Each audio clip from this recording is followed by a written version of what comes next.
베드로전서 3장 18절입니다.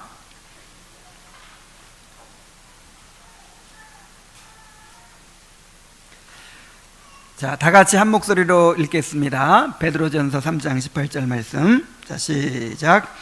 그리스도께서도 단번에 죄를 위하여 죽으사 의인으로서 불의한 자를 대신하셨으니 이는 우리를 하나님 앞으로 인도하려 하심이라. 육체로는 죽임을 당하시고 영으로는 살리심을 받으셨으니. 아멘. 자, 우리가 예수 그리스도의 인격에 대해서 계속 배워가고 있어요. 예수 그리스도가 어떤 분인가에 대해서. 이제 다음 주부터는 예수 그리스도가 어떤 일을 하셨는가를 또 배워가게 됩니다. 우리가 계속해서 그리스도를 알아가야만이 그리스도를 사랑할 수 있겠죠. 그리스도를 모르고 믿는 것은 믿음이 아니에요. 바르게 알고 바르게 믿어야 되고 또 바르게 알아야만 그리스도를 온전히 사랑할 수가 있는 것입니다. 자, 그리스도의 인격에 대해서 우리가 살펴보면서 우리가 두 주간에 걸쳐서 왜 그리스도가 사람이셔야 했는가에 대해서 우리가 살펴봤어요. 또 왜 그리스도가 하나님이셔야 했는가에 대해서도 살펴봤습니다. 오늘은 왜 그리스도가 사람이시면서 동시에 하나님이셔야 하는가를 살펴보게 됩니다. 그러니까 하나님이신 중보자 한 분, 사람이신 중보자 한 분, 뭐 이렇게 따로따로 보내셔도 되잖아요. 그런데 꼭 한 인격 안에 신성과 인성이 결합되어 있는 이런 분이어야만 하는가에 대해서 살펴보는 거예요. 자, 이게 굉장히 중요하다 그랬죠. 한 위 안에서, 한 인격 안에서 신성과 인성이 결합되어 있다라고 하는 이러한 연합을 이제 신학적인 용어로 위격적 연합이라 그래요. 우리 한번 따라해 봅시다. 위격적 연합. 이런 단어가 굉장히 중요한 거예요. 얼마나 많은 고민 가운데서 이거를 정리하기 위해서 만들었겠어요. 이런 것을 이렇게 딱 알아두면요, 이제 그 위격적 연합이라는 걸 생각하면 어떤 식으로 연합되어 있다는 걸 이렇게 기억하게 되는 거예요. 그러니까 연합하니까 어떤 생각이 들어요? 섞어져 있구나, 이렇게. 혹시 이렇게 생각할 수도 있잖아요. 아니면 이렇게 약간 떨어져 있게 이렇게 이해할 수도 있잖아요. 그리고 신성과 인성이 직접적으로 이렇게 뭔가 막 관계하고 있는 것처럼 생각할 수도 있잖아요. 근데 무슨 연합이다? 위격적 연합입니다. 그 한 인격 안에서, 인격을 통해서 신성과 인성이 교류하는 거예요. 인격을 통해서, 한 인격. 그래서 이제 위격적 연합을 더 구체적으로 조금 설명하면, 위격적으로 연합되어 있기 때문에, 위격 안에서 연합되어 있기 때문에 두 본성이 서로 분리되지 않습니다. 신성과 인성이 서로 분리되지 않습니다. 그리고 신성과 인성이 혼합되지도 않습니다. 위격 안에서 이렇게 연합이 되어 있어요. 그렇다고 혼합은 아닙니다. 그런데 신성과 인성이 상호 간에 교류하고요, 서로 영향을 받습니다. 예수님의 인성은 신성과 연합되어 있기 때문에 보호를 받죠. 신성의 보호를 받아요. 그리고 부요함과 영광을 누려요. 인성은 우리와 똑같은데 그 인성이 어디까지 가요? 하나님 우편에까지 계시잖아요. 그 신성과 연합해 있기 때문에. 그래서 마치 신데렐라가 왕자님하고 결혼하니까 본인은 그냥 제투성이 아가씨인데 왕자님하고 결혼하니까 본인이 뭐 달라져 버린 건 아니거든요. 근데 그 왕자님의 그 영광과 그 부요함을 입잖아요. 그거와 똑같아요. 예수님의 인성이 신성과 연합해 있으니까 신성으로 인하여 영광과 부요함을 또 보호를 누리게 되는 것이죠. 그리고 신성도 인성의 영향을 받아요. 어떻게 영향을 받을까요? 예수님의 인성에 가려져 가지고 신성이 이렇게 좀 안 드러낼 때가 있죠. 예수님 이 땅에 계실 때는 그것도 영향받은 거잖아요. 예수님의 인성 때문에 예수님의 신성이 감추어져 있는 거예요. 자, 요런 연합을 서로 분리되지 않지만 혼합되지도 않는, 근데 서로 신성과 인성을 교류하고 위격 안에서 서로 교류하고 서로 영향을 미치는 이런 연합을 무슨 연합? 위격적 연합. 기억해 두시기 바랍니다. 근데 왜 이렇게 위격적인 연합을 이룬 이런 분이어야 되는가 하는 것입니다. 자, 우리 대유리문답 40문을 큰 소리로 한번 같이 읽어보겠습니다. 시작. 중보자는 왜 한 위에 하나님이시면서 사람이셔야 했습니까? 답.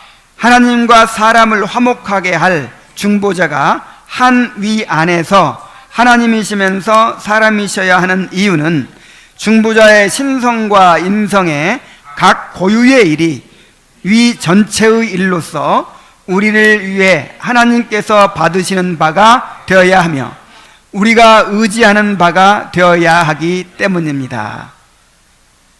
그 질문에서 중보자는 왜 한 위 안에서인데 애자를 빼버려야 되겠어요? 한 위 안에서. 자, 왜 한 위 안에서 신성과 인성이 이렇게 연합되어 있는 분이어야 한다고 했습니까? 한 가지는 중보자의 신성과 인성의 각 고유의 일이 위 전체의 일이 되도록 하기 위해서. 좀 어려운 말이죠. 그러니까 예수님은 신성과 인성을 가지고 계시잖아요. 근데 신성으로 행하신 일도 있고 인성으로 행하시는 일도 있어요. 예를 들어서 귀신을 쫓아내셨다. 이게 신성으로 행하셨나요? 인성으로 행하셨나요? 신성으로. 바람과 바다를 잔잔케 하셨다. 하늘로 올라가셨다. 신성으로 행하시는 일이죠. 그리고 또 인성으로 행하시는 일도 있어요. 예수님 막 통곡하면서 기도하셨다. 인성으로. 그 다음에 어린아이로 태어나셨다. 고난받으셨다. 십자가에 못 박히고 죽으셨다. 다 인성으로 행하신 거잖아요. 그러니까 중보자의 일은 신성으로 행하신 일도 있고 인성으로 행하신 일도 있는데 결국 누가 행하신 거예요? 예수님이 행하신 거예요. 바로 이 말이에요. 그래서 오늘 우리가 읽은 본문에 베드로전서 3장 18절에 그리스도께서도 단번에 죄를 위하여 죽으사 의인으로서 불의한 자를 대신하셨으니 이는 우리를 하나님 앞으로 인도하려 하심이라. 육체로는 죽임을 당하시고 영으로는 살리심을 받으셨으니 그랬죠? 그러니까 육체로는 하는 말은 인성을 말하는 거예요. 영으로는 하는 말은 신성을 말하는 거예요. 자, 보세요. 내가 오른손으로 이것을 집었고 왼손으로 이렇게 가르쳤어요. 그러니까 누가 한 거예요? 내가 한 거예요. 내가. 오른손으로 했던 왼손으로 했던 인격은 하나잖아요. 인격은. 그러니까 내가 한 거예요. 그래서 예수님이 신성으로 행한 일이든 인성으로 행한 일이든 예수님이 한 분이 행한 거예요. 이게 굉장히 중요해요. 이게. 자, 그런데 한 본성에서 행한 일이 다른 본성에 돌려지기도 합니다. 그러니까 예수님이요, 하나님이신 예수님이기도 하고 사람이신 예수님이기도 하죠. 잘 생각해 보세요.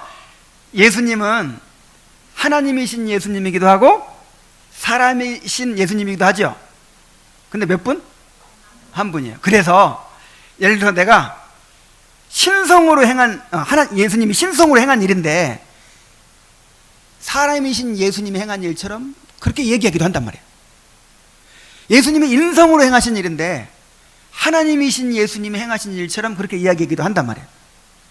자, 한번 확인해 볼까요? 사도행전 20장 28절 한번 보세요. 사도행전 20장 28절.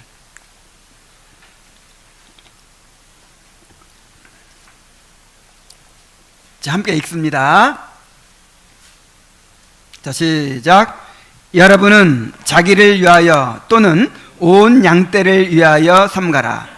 성령이 그들 가운데 여러분을 감독자로 삼고 하나님이 자기 피로 사신 교회를 보살피게 하였느니라. 자, 여기 보세요. 하나님이 누구 피로? 아니, 하나님이 무슨 피가 나? 하나님의 피 나요, 안 나요? 야, 피라는 말은 죽음을 말하는 건데 하나님이 죽어요, 안 죽어요? 안 죽어요. 하나님이신 그리스도는 안 죽어요. 고난도 안 당해요. 피도 안 흘려요. 그런데 사람이신 그리스도가 예수님의 인성으로 피 흘리셨죠. 예수님의 인성이 피 흘리시고 죽으셨잖아요. 근데 인성이 행한 일을 하나님이신 그리스도가 행한 일로 이야기하고 있잖아요. 또 요한복음 3장 13절을 보세요. 요한복음 3장 13절.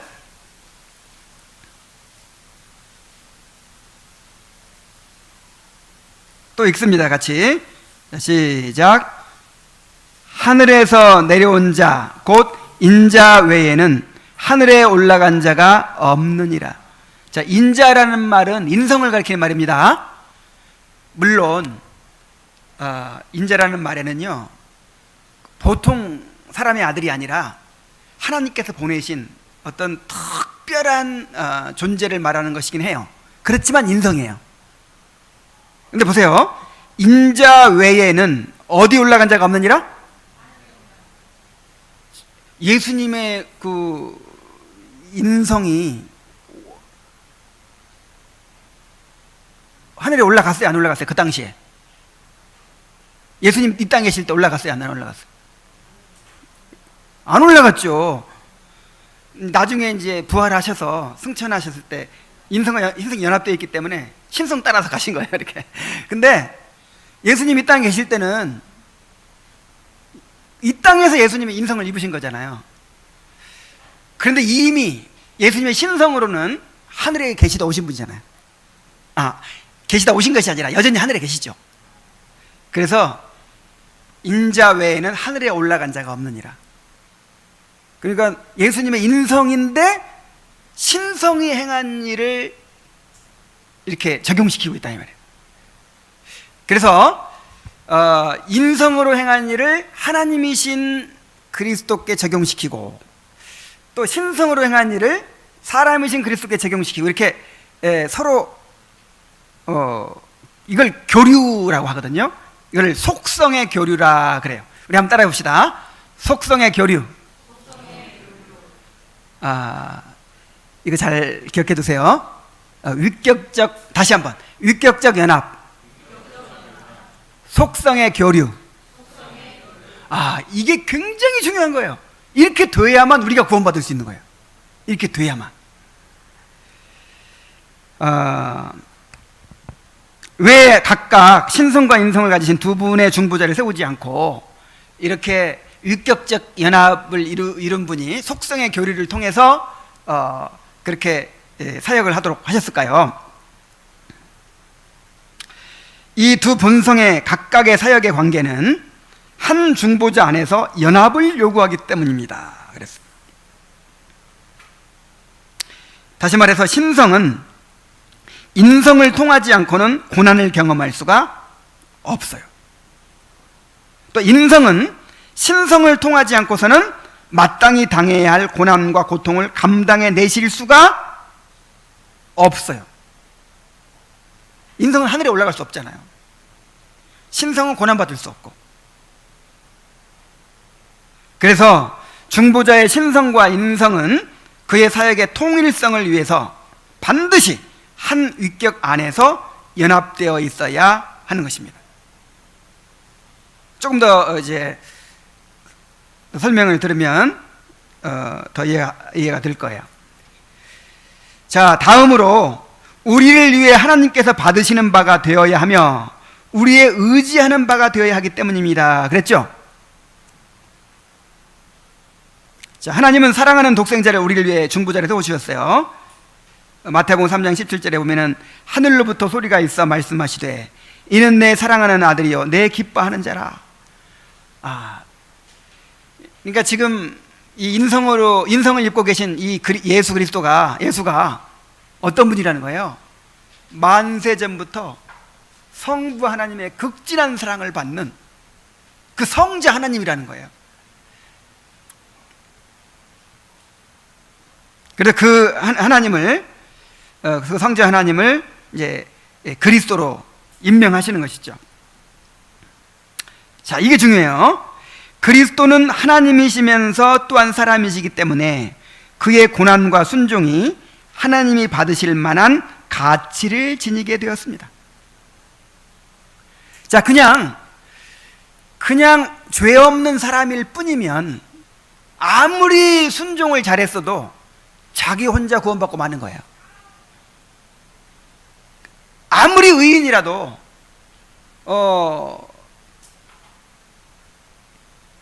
누구를 위해 대신 죽었다 그러면 그 사람 하나 구원할 수밖에 없어요. 그렇죠? 그런데 예수님은 혼자 죽어가지고 수많은 사람들을 구원하시잖아요. 그러니까 신적인 가치가 있는 거예요. 신적인 가치. 그러니까 예수님이 인성이 죽으셨는데 그 한 분이 죽으신 것이 바닷가의 모래보다 더 많은 수많은 사람들이 구원받도록 하는 그 가치를 지니려면 예수님의 고난과 순종이 그 엄청난 가치를 지니려면 신적이어야 돼요. 하나님이 죽으셔야 되는 거예요. 하나님이 순종하셔야 되는 거예요. 그래서 신성과 인성이 결합되어 있는 거예요. 자, 이해가 되죠? 예수님이 아담으로 오셨잖아요. 둘째 아담으로 오셨잖아요. 그러니까 우리의 대표로 오신 거예요. 우리의 대표로. 근데 단순한 우리의 대표가 아니라 신성이 연합되어 있는 분이에요. 그래서 이 예수님 한 분이 행하신 일이 하나님이 행하신 일이 되어버린 거예요.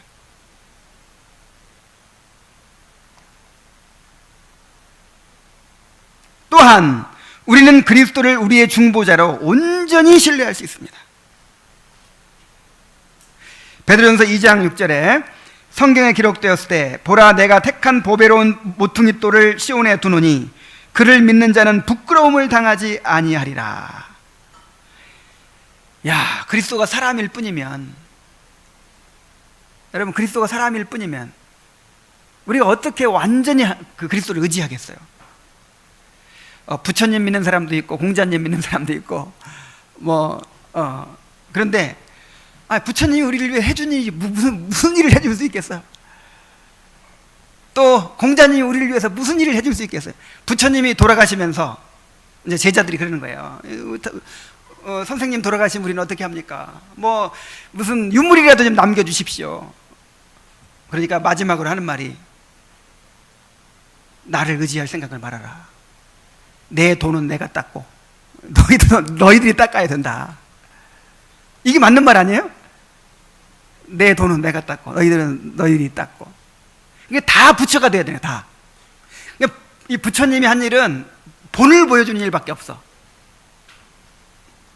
이렇게 하면 모든 번뇌를 보고 해탈에 이르게 된다. 이런. 너희들도 그렇게 해라. 이거밖에 없어. 그러니까 부처님은 우리가 믿어도 사람일 뿐이기 때문에 그냥 가르침을 받는다는 정도. 그 가르침이 아무리 옳다고 해도 가르침을 받고 이렇게 하면 되는구나. 요 정도지. 우리를 위해 실제로 해주는 일이 있어요, 없어요? 아무것도 없어요. 그냥 사람일 뿐이기 때문에. 그러나 그리스도는 하나님이시잖아요. 그래서 우리를 위해서 모든 것을 다 해주실 수 있는 거예요. 지금도 살아계셔서 자기가 인성으로 이루신 우리의 구속을 지금도 우리에게 적용시켜 가십니다. 그리고 결국 완성하실 것입니다. 너희 속에 착한 일을 시작하시니까 그리스도 예수의 날까지 능히 이루실 줄을 우리가 확신하노라. 히브리서 9장 14절에 하물며 영원하신 성령으로 말미암아 흠없는 자기를 하나님께 드린 그리스도의 피가 어찌 너희 양심을 죽은 행실에서 깨끗하게 하고 살아계신 하나님을 섬기게 하지 못하겠느냐. 단지 본을 보여주신 정도가 아니라니까요. 실제로 그리스도의 보혈의 능력이 우리 양심을 깨끗하게 만들고 우리를 거룩하게 만들고 살아계신 하나님을 섬기도록 그렇게 만들어 갈 거예요. 가고 있어요. 그리스도를 사랑하도록 만들어 가고 있어요. 히브리서 7장 25절에 그리스도는 그러므로 자기를 힘입어 하나님께 나아가는 자들을 온전히 구원하실 수 있으니 이는 그가 항상 살아서 그들을 위하여 간구하심이니라. 지금 우리 그리스도는 살아계십니다. 살아계셔서 우리와 함께 하시고 또 우리를 위해 중보사역을 감당하고 계시고 우리를 끝까지 책임지십니다. 우리의 구원을 완전히 이루십니다. 그래서 우리가 그리스도를 완전히 믿을 수 있는 거예요. 여러분, 부모도 끝까지 책임져 줄 수 있어요, 없어요? 없어요. 이제 우리가 장성하면 부모는 늙어요. 이제 그래 우리가 돌봐줘야 돼. 그래서 마음이 안 놓이죠. 그런데 우리 주님은 늙지도 않고 돌아가시지도 않고 영원토록 살아계셔서 우리를 죽을 때까지, 죽음 이후까지 인도해 주신단 말이에요. 얼마나 좋아요. 인성을 입으셨으니까 우리와 연합할 수 있고, 신성을 입으셨으니까 우리를 책임지고 그냥 끝까지 인도하실 수 있고, 그래서 신성과 인성을 한 위 안에서 소유하고 계시는 것입니다. 자, 여기까지가 이제 이 대의문답 40문의 내용이에요.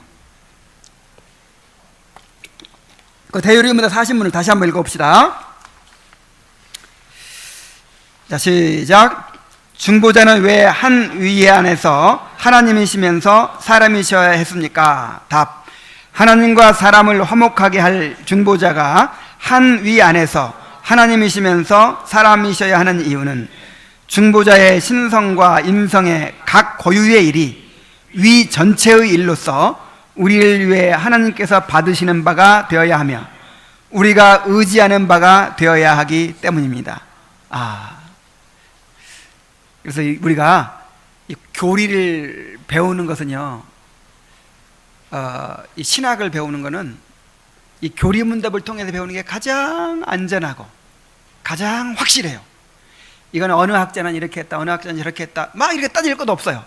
이거는 그냥 완전히 그냥 우리가 붙들 수 있도록 정리된 거잖아요. 그러니까 여러분들 뭐 막 헤맬 거 없어요. 이 교리문답을 배우고 그냥 교리문답 읽으면 돼요. 이제 읽으니까 이해가 되죠. 자, 이제 40문의 설명은 마쳤는데 지금까지 그리스도의 인격에 관해서 이제 배운 내용을 한번 다 정리를 해보겠어요. 이 초대교회 이단은 주로 기독론 이단이었어요. 그리스도에 관한 사실들에 대해서 성경과 다르게 주장했다는 얘기죠. 그러니까 우리가 무조건 예수님 믿는다고 믿는 게 아니라 성경에서 말하는 그대로 믿어야 믿는 거라고 했죠. 그래서 우리가 지금까지 배운 바로는 예수님은 완전한 사람이시고 완전한 하나님이시고 그런데 한 인격이시다. 한 위 안에서 신성과 인성이 위격적으로 연합하고 있다. 그래서 속성의 교류를 통해서 인성으로 행하신 일이 하나님이신 그리스도가 행하신 일이 돼가지고 우리 그의 고난과 순종이 하나님 앞에 신적인 가치를 지니게 돼서 우리가 다 구원받을 수 있는 것이다. 뭐 이런 내용이 이제 배운 내용인데, 그래서 그 예수 그리스도의 인격에 대해서 한 가지라도 다르게 말하면 돼야 안 돼요? 그런데 초대교회에는 가현설 이단이 있었어요. 가현설.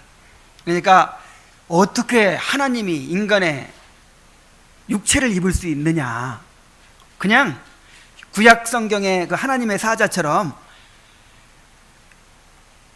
그냥 그렇게 보였을 뿐이다. 실제 인간의 육체가 아니고 그 인간의 육체처럼 그냥 그렇게 환영처럼 보였을 뿐이다. 이걸 가현설이라고 그래요. 그래서 요한이 말하기를, 사도 요한이 말하기를 예수께서 사람으로 오심을 부인하는 자가 적그리스도다 그랬죠. 그 당시에 그런 이단들이 있었던 거예요. 왜 이게 중요합니까? 실제 사람으로 오셨어야만 우리를 대신한 중보자가 될 수 있기 때문이죠. 그 다음에 이제 조금 있다가 한 3세기쯤 돼가지고는 3, 4세기 돼가지고는 또 아리우스라는 사람이 나타나가지고 예수님은 성자 하나님이시긴 한데 성부 하나님과 동일한 본질은 아니다, 유사한 본질이다, 이렇게 주장을 했어요. 그러니까 오늘날 여호와의 증인의 조상이죠. 여호와 증인도 그렇게 얘기하거든요. 보통 사람처럼 말은 하진 않아요. 근데 이 하나님의 첫 번째 피조물이래요. 그리고 그 첫 번째 피조물로서 그 예수님이 또 모든 세상을 창조하셨다고 그렇게까지는 말하거든요. 그러니까 하나님은 하나님인데 진짜 성부 하나님과는 똑같진 않다, 유사하다, 이렇게 주장하는 사람이 생겨났어요.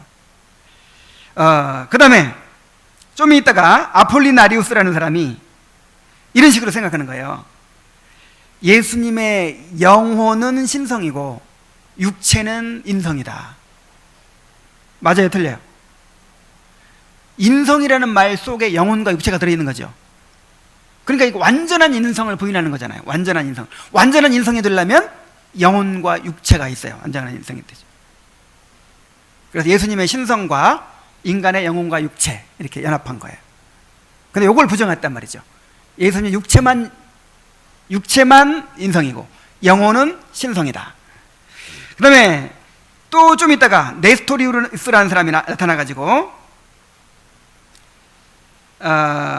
예수님의 영혼은 신적인 영혼도 있고 또 인간적인 영혼도 있다. 육체는 물론 이제 하나님의 육체가 없으니까 사람이지만 예수님의 영혼은 신적인 영혼이 있고 인간적인 영혼이 있다. 그럼 어떻게 될까요? 두 인격이 돼버리죠. 영혼이 바로 인격이잖아요. 영혼 안에 인격이 있는 것이기 때문에 두 인격이 돼버리잖아요. 그 하나님으로서 영혼이 따로 있다고 생각한다면. 그래서 이것도 이단이 있죠. 그 다음에 키릴루스라는 사람은 또 어떻게 얘기했냐면 예수님의 육체와 영혼이 모두 신적이며 인적이다. 그러니까 서로 이렇게 혼합돼 가지고 어떤 제3의 성, 그러니까 신성과 인성이 서로 이렇게 혼합돼 가지고 완전한 하나님도 아니고 완전한 사람도 아니고 뭐 이런 존재로 주장하는 사람이 있었어요. 근데 유티케스라는 사람 더 나아가서 신성이 인성을 흡수해 가지고 완전한 신성만 가지신 분이 되었다. 그래서 이제 이런 걸 이렇게 단성론이라고 그래요. 그래서 이제 하도 이런 이단들이 많이 나타나니까 451년에 칼케돈이라는 도시에서 이제 이 성경이 말하고 있는 그런 그리스도에 대한 믿음을 잘 정리해서 신조를 남겼어요. 그게 이제 칼케돈 신조입니다. 자, 칼케돈 신조가 주보에 인쇄되어 있죠? 자, 우리 한번 다 같이 읽어봅시다. 시작. 그러므로 우리는 거룩한 교부를 따라 모두 한 목소리로 모두 한 분이시며 동일하신 성자 우리 주 예수 그리스도를 사람들이 이렇게 고백하도록 가르친다. 그분은 신성에 있어서 완전하시며 인성에 있어서도 완전하시며 참 하나님이시며 참 사람이시며 이성이 있는 영혼과 몸을 가지신 분이시다. 신성을 따라서는 성부와 동일 본질이시며 인성을 따라서는 우리와 동일 본질이시다. 모든 면에서 우리와 같으시지만 죄는 없으시다. 신성을 따라서는 성부로부터 모든 세대 전에 태어나셨지만 인성을 따라서는 이 마지막 날에 우리와 우리의 구원을 위하여 하나님의 어머니인 마리아에게서 나셨다. 오직 한 분이신 그 동일한 그리스도, 성자, 주님, 독생자는 혼합되지 않고 변화되지 않고 분리되지 않고 분할되지 않는 두 본성을 가지셨다. 두 본성이 연합되어 있다고 해서 구분 자체가 사라지는 것은 결코 아니다. 오히려 각각의 본성의 고유한 속성이 유지된 채 한 인격과 실체 안에서 공존하시고 두 인격으로 나눠지지 않으며 오직 한 분이신 그 동일한 성자, 독생자, 말씀이신 하나님, 주 예수 그리스도이시니 이는 선지자들이 처음부터 그분에 대해 던 것이고 주 예수 그리스도께서 몸소 우리에게 가르치신 것이며 거룩한 교부들의 신경이 우리에게 전하여 준 것이다. 이렇게 딱 정리해서 이제 신조를 만들었어요. 그래서 그리스도의 신성에 대해서 자, 신성에 있어서 완전하시며 그랬죠. 뭐 조금 불완전한 게 있나요? 그렇지 않아요. 또 참 하나님이라 그랬어요. 참 하나님. 그리고 신성에 있어서 성부와 무슨 본질? 동일 본질이시다. 동일 본질이시다. 그냥 그 영광과 권능과 위엄이 똑같으신 거예요. 그래서 그리스도의 완전한 신성을 부인했던 에비온주의나 아리우스주의에 대해서 이제 이렇게 고백을 한 것이죠. 그 다음에 그리스도 인성에 대해서 또 이렇게 이야기합니다.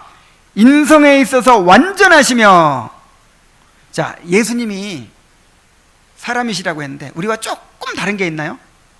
없다 이 말이에요. 죄는 없으시지만 우리가 가진 인성과 똑같으신 완전한 사람이세요. 완전한 사람. 또 참 사람이시라 그랬고, 인성에 있어서 우리와 무슨 본질? 동일 본질. 이 동일 본질이라는 말도 기억해 두십시오. 신성에 있어서는 하나님과 동일 본질, 인성에 있어서는 우리와 동일 본질. 그래서 이것은 그리스도의 완전한 인성을 부인했던 이 가현설주의자들, 또 아폴리나리우스주의에 대해서 이제 이야기한 것이죠. 그 다음에 예수 그리스도의 위격에 대해서는 자꾸 오직 한 분이라는 걸 강조하죠. 오직 한 분이신 그 동일한 그리스도, 성자, 주님, 독생자, 그렇죠? 한 분, 이 분이라는 말이 위라는 말이잖아요. 위, person, 위격. 그래서 한 분. 그 다음에 두 본성 사이의 관계에 대해서는, 자, 우리 따라해 봅시다. 혼합되지 않으며, 변화되지 않으며, 분리되지 않으며, 분할되지 않는다. 그래서 혼합되지 않는다는 말은 인성과 신성이 구분되지 않는다라고 말한 그 키릴루스의 단성론을 반박하는 것이죠. 이 연합이라는 말과 혼합이라는 말이 다릅니다. 자, 이 하나님과 우리도 연합하는 것이지 혼합되는 게 아니에요. 그래서 이것도 여러분 잘 생각하셔야 돼요. 우리가 하나님과 연합합니다 할 때, 그리스도와 연합됩니다 할 때, 이 바닷물에 물방울이 딱 떨어지면 어떻게 돼요? 바닷물과 하나가 돼버리죠. 그런 식의 혼합이 아니라 이 말이에요. 예수님은 예수님, 우리는 우리예요. 구분돼요. 구분. 근데 분리되지는 않아요. 이 구분되지만 분리되지 않는다. 한번 따라해 봅시다. 구분되지만 분리되지 않는다. 야, 이거 정말 여러분 중요한 말이에요.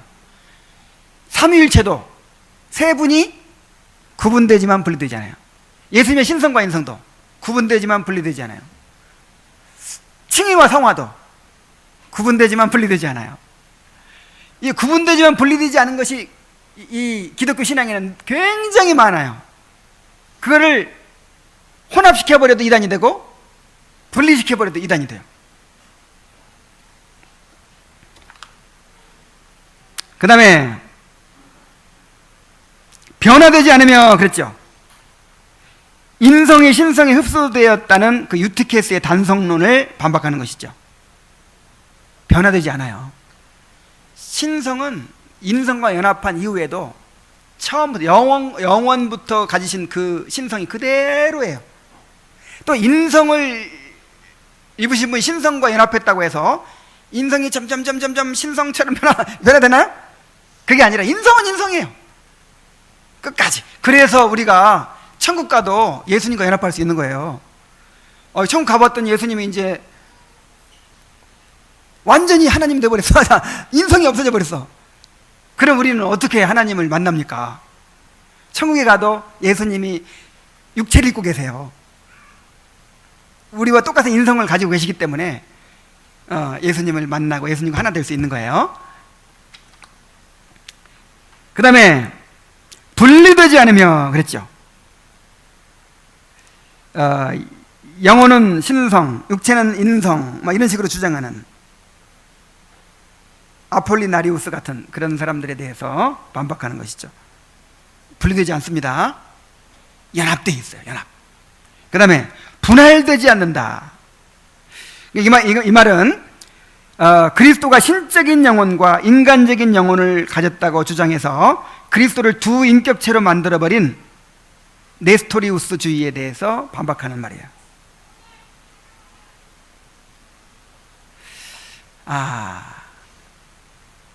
그래서 그리스도가 한 위격이시다라는 사실과 그 위격 안에 신성과 인성이 위격적으로 연합되어 있다. 그리고 신성과 인성은 두 속성은 서로 교류한다. 위격을 통해서 교류한다.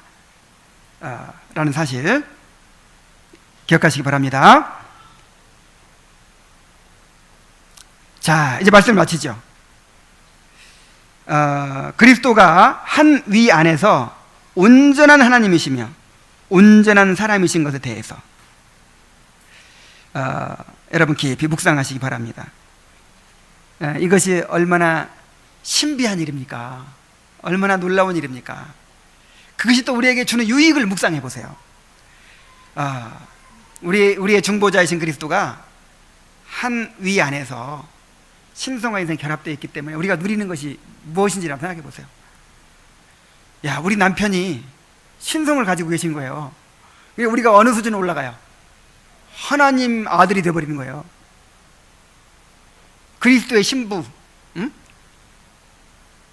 하나님의 신부가 된 거예요. 하나님의 신부. 놀랍죠? 우리가 인성을 입으면서 영생을 누린다는 게 뭐예요? 영생은 하나님만이 영생하시는 거잖아요. 그러니까 그런데 우리가 영생하는 거예요. 인성을 가지고. 왜냐하면 예수님이 영생 가지고, 우리 남편이신 예수님이 인성을 가지고 영생하시고, 우리가 그 인성을 통해서 예수님과 연합해 있잖아요. 예수님이 신성을 가지셨기 때문에 우리를 온전히 책임져 주실 수 있고, 예수님의 고난과 순종이 하나님께 받으실 만한 가치가 있게 되고, 우리에게 그 자신이 누리던 그 영원한 영광을 부여해 주시게 되고, 이 모든 축복들을 여러분 깊이 묵상하게 되시기 바랍니다. 우리가 주님을 알아가면서 우리 주님을 더 사랑하게 되기를 간절히 바랍니다. 기도하겠습니다.